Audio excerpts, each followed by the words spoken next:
Okay. That was the last comment, and now we will have the talk on AGN and stellar feedback, how it affects star formation in high redshift galaxies. Hi, does it work? Okay. Sorry about the delay.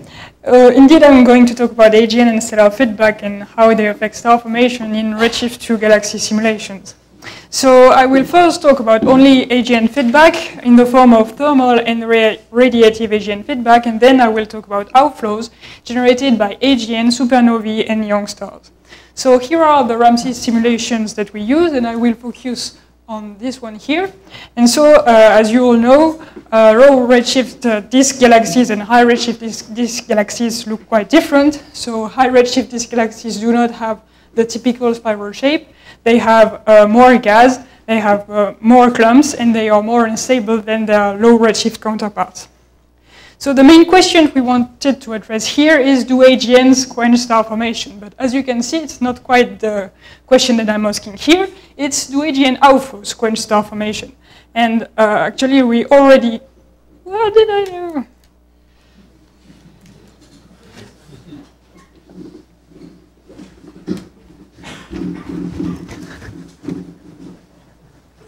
Sorry. I'm really sorry. Can you launch the movie, please?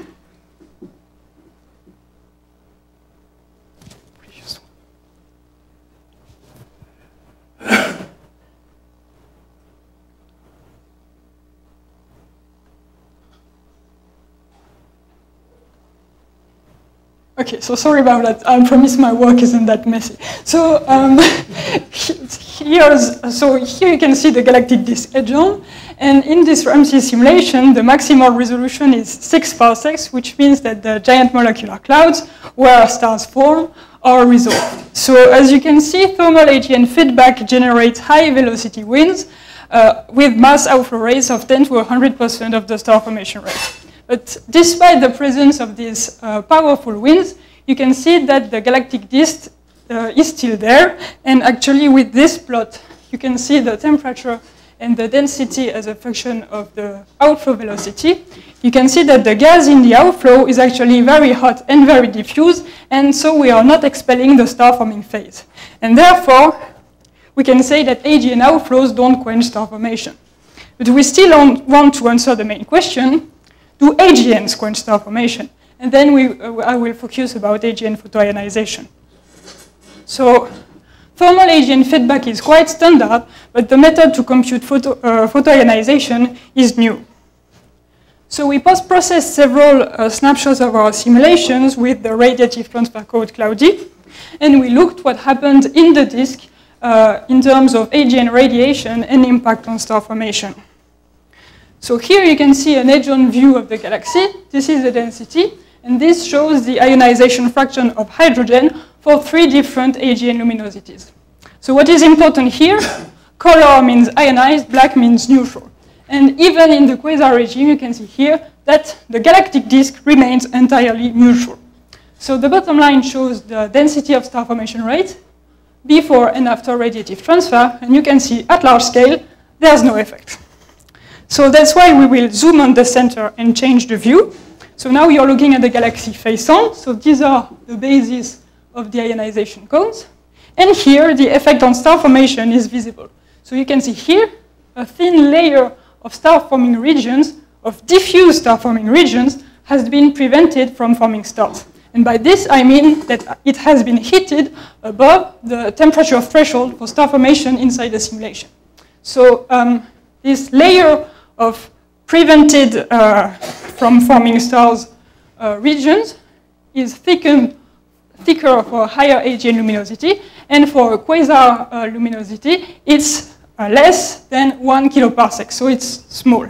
And even at the very center of the galaxy, you can see here these dense star-forming clumps. They are unaffected by AGN radiation. And in fact, these dense clumps are the bulk of the star formation rate, and therefore, the total reduction of SFR will be small. And so what time is it? Sorry? When is it after thermal exchange? How long do you integrate? So it's a static post-processing method, so gas doesn't move, it's like it's instantaneous. So you integrate after convergence? Yes. with clarity. So here's the star formation rate as a function of time. The green curve shows the initial star formation rate. The red curve shows the final star formation rate. And the black curve is a measure of the expected variations on the star formation rate between several runs of the simulation. So you can see that there is indeed a reduction, but it's small. And in fact, it's so small that it's not significant since it's less than what we expect as variations of the star formation rate. So from this, we can conclude that neither AGN outflows nor AGN radiation are good candidates to quench star formation in typical SFGs at redshift 2. So now I'm going to talk about the POGO project, physical origins of galactic outflows. So it's a suite of 7 simulations at ultra-high resolution, 1.5 parsecs, and we combine AGN and stellar feedback. So first, why do we want to combine these feedback sources? Simply because they generate outflows with very different parameters, and we know this from observations and simulations. So star-driven outflows have a high mass outflow rate but a limited velocity, and they are generated by multiple sources all around the disk. On the contrary, AGN drive outflows with a lower outflow density but a much higher velocity, and in the typical SFGs that we study, there's one AGN at the center. So currently, physically motivated feedback models have a very high resolution, and, but they still cannot reproduce all observed wind properties, such as the mass loading, which is somewhat too low, or the outflow acceleration in the halo, which is not reproduced. On the other hand, cosmological simulations have a much lower density resolution, and they have wind models which are tuned to reproduce observations.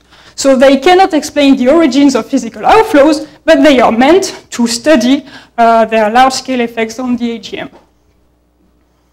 So even in our galaxy simulations at high resolution, resolution is not high enough, and feedback is still a subgrid model. And most of the time, only AGN feedback or only stellar feedback is included, simply because they happen on very different scales. On top of that, there are different models of feedback. We can inject thermal energy, kinetic energy, radiative pressure, etc. And it's important because each of these models have a different impact on the outflow parameters. You can see it here. These are weak outflows generated by supernovae, important outflows generated by young stars, and very important outflows generated by the combination of the two. So here, clearly, there's a nonlinear coupling, and therefore it's crucial to have an accurate modeling of stellar feedback in order to have reliable outflow parameters. So with the POGO project, we want to do the same. We want to model accurately all the wind sources, so we will combine the several AGN feedback that I talked about in the beginning of the talk, the several stellar feedback that we have, together with very high space and mass resolution. So we will study this coupling with 3 galaxy masses and 3 feedback configurations, because this coupling may lead to very powerful and fast winds with high mass loading. So this is very important because it's the first time that this feedback configuration, together with very high space and mass resolution, has been reached. So here are some very preliminary results. So how will we study the coupling? So this is the plot that I've shown you before. So this is temperature density as a function of outflow velocity. You can see that AGN outflows and stellar outflows have very different signatures. So for the combination of the two, we will try to see if it's merely the sum. If it's more than the sum, for example, if dense gas is allowed to go further in the halo, or if it's less than the sum, for example, if cooling is triggered and the outflow is killed. We will also try to probe if there is a speed up in the gaseous halo, and we will study the relation between the mass and the outflow rate.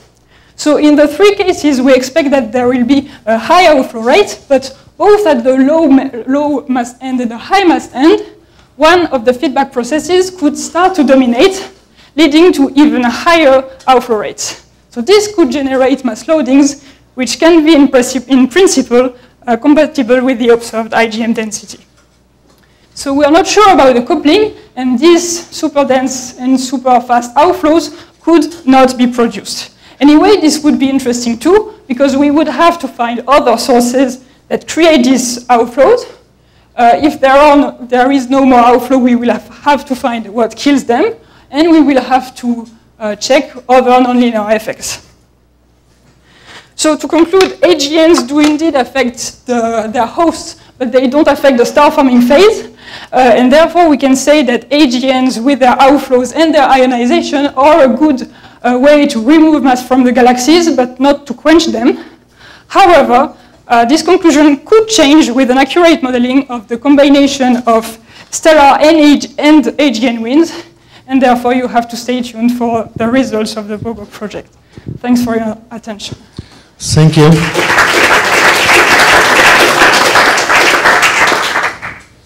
Time for perhaps 2 questions. Julian?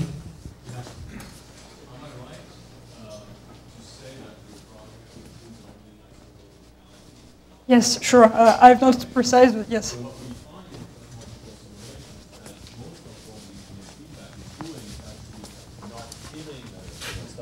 The galaxy, but preventing the gas that's accreting from the large scales falling onto the galaxy. So, you know, how are you going to deal with that? So this kind of phenomenon happens on larger time scale than our simulations. So our results do not contradict your results at all. It's clearly compatible.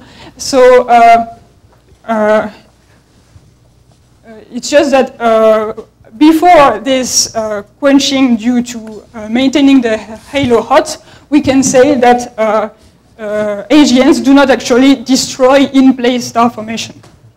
But yes, they will prevent further star formation, future star formation from happening.